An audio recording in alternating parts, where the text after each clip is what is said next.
recap yet go. Currently streaming on Netflix. So yeah. We have Usiya, our main character. We have Unthabi, a girlfriend yakhe, who's also a cousin to a friend, Kasiya Umandla. So Usiya has a brother and a mother. Ahlala boy 3. And Umandla stays with Unthabi, boy 2. Yeah. So Usiya is a runner or a racer, something like that. Usesikoleni ufunda nabo Nthabi nabo Mandla. After school akuzama 4 guys afuna ukuresa naye. And then they like sizo wonke umuntu ubonakala ukuthi nje ku-impossible ukuthi Usiya angaresa with these guys. And then I insist ukuthi nje yena uzoresa nabo. Shaky. Nangu 2 stroke uzwakele nama-utaka u3. Seba u4 bafuna ukuresa nentwana yakho. Ima usho ukuthi abantu aba4 ku100. Yo, usaba 4 meals 4 times the price. Sana. Barike intwana zami ziridi manje. 100. Asiyeni ke. Hallelujah. Mfethu ungalokhu uvuma la. 4 starts mfethu. Mina ntwana noma ungafaka icheese ngizoyishiya. Hayi.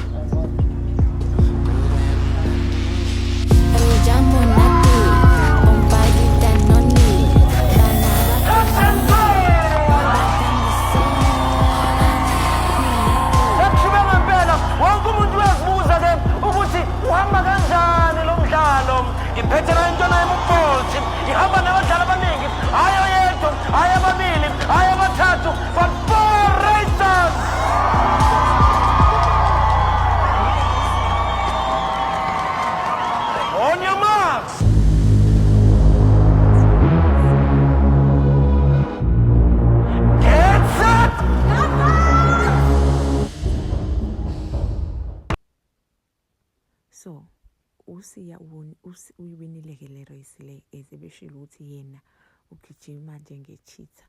So loya coach loya abe impressed amfune aye kubo, and then am-offerishe a full scholarship la azofunda khona eSt John's. So Usiya njalo nje uvuka ngo-4 ekuseni to cover isikhathi sesikole eSt John's, and mase sefika khona ufike segijima ukhombisa ukuthi kuyibanga elide i-distance ayihambayo. Mefika eSt John's afike kuno-captain we-team le. Okay, let me rewind kancane. So before aye eSt John's, uMandla amfonele ebusuku athi abahambe baselebrate i-scholarship sakhe. Amfonele selele nje around intatha. So Usiya agcine se-convince, aqala nqabi athi mina ngiyavuka ekuseni, uyazi ukuthi kumele ngisheshe ngivuke, so wesho ukuthi kumele avuke early ngabo-4. Then agcine semconvertile uMandla ukuthi then avuma Usiya to go to the party bawu-celebrate le scholarship. So i-party babe nama-moments benomthabi lunch la khona ukuthi uzokhumbula ukuya esikoleni naye. And then noMandla benemoment emtshela ukuthi how proud kangakanani ngaye, and futhi nje ukuna kwabo konke. And then mesemtshela ukuthi umthanda kangakanani as ubhuti wakhe, naye bathembisa ukuthi ezihamba nje uhambela bona uyowinela bona laphayana eSt John's. So yeah, and then baphuze uMandla aphuze kakhulu. So uNthabi uyisinga kahle asuzosala nabangani bakhe. So besasele eklabhini bethatha iy'thombe beyishuthela nje Manje suka. Ngizodrayiva kanjani ntwana?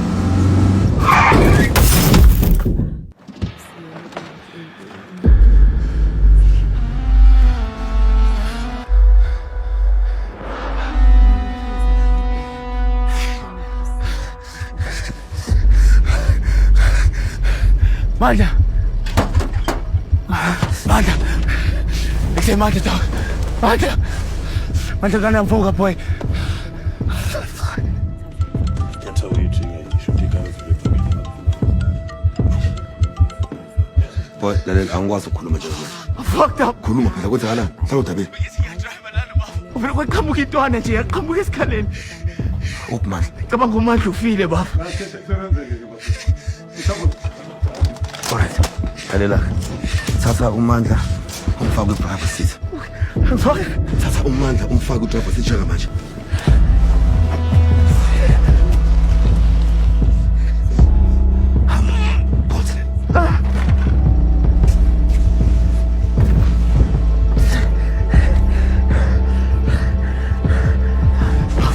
Baba sakhona baba.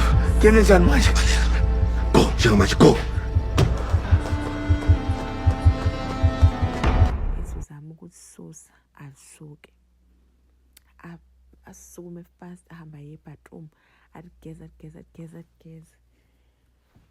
Then ke avuke nje kuseni avalelisa ngima wakhe ahamba esikoleni. Okay ke sesisesikoleni mefika afike angene uthisha nje yakhuluma introduce and then kube nesquad nje sabafana ekhoneni nabo siyama-runner siyama-race esikoleni. Basho nje laba abanye ukuthi uzoba nenkinga la boy, bekhuluma nokapteni wabo ukuthi uzoba nenkinga la boy, lo mfana lo sizwe nje ukuthi nje uyagijima ambona ukuthi uyabaseleka lo captain lo. So ngebreak ucoach ahlangane noSiya amtshela ukuthi lo mfana akamshow around esikoleni ehambe emkhombisa-ke yonke into ke leyo ke. Akekho kwalapho kuleyo moment receive imessage kuNthaba embuza ukuthi ugcinephi uMandla izolo. Aloke esho ukuthi nje lokho emgcine izolo akakakhulumi naye. And then ntambama sisegoduke sifika kufica nje kugcwele amaphoyisa. Bazobuza ngoMandla ukuthi uMandla ugoduke nawe aqamba mangathi yebo ugoduke nami. Kodwa ke mina ngibese ngiza la ekhaya yena waqhubeka khona intombazana abeyilandela esuke naye eclubini ethi ulandela ngemuva yakuyona. So umgcine lapho nje ke. Leyo bonke ke bavele bashaqeke kanjalo bathi hayi bazothanda ukuloke bembuza imibuzo ke. Imibuzo emungayo. So in that moment ke bahambe ke athola ukuthi uMandla akashonanga because ubetshela uMandla ushonile. uMandla akashonanga, uMandla usesibhedlela. So mabe esibhedlela uMandla uyabuza kwenzakaleni, uMandla akakhumbuli lutho. Athi uyazi umkhumbula akhumbula lutho. Abuza ukuthi hawu bengithi nje ngihamba nawe wena Siya kwenzakaleni. Asho chaze kuSiya ukuthi cha mina nje angiqhubekanga naye kwenzakale kanje. Bazame kulo bembuzo noMthaba bebona ukuthi ngeke. So agcina sekholelwa kulo uMandla ukuthi yena ushayisa umuntu ulala umuntu. Long story short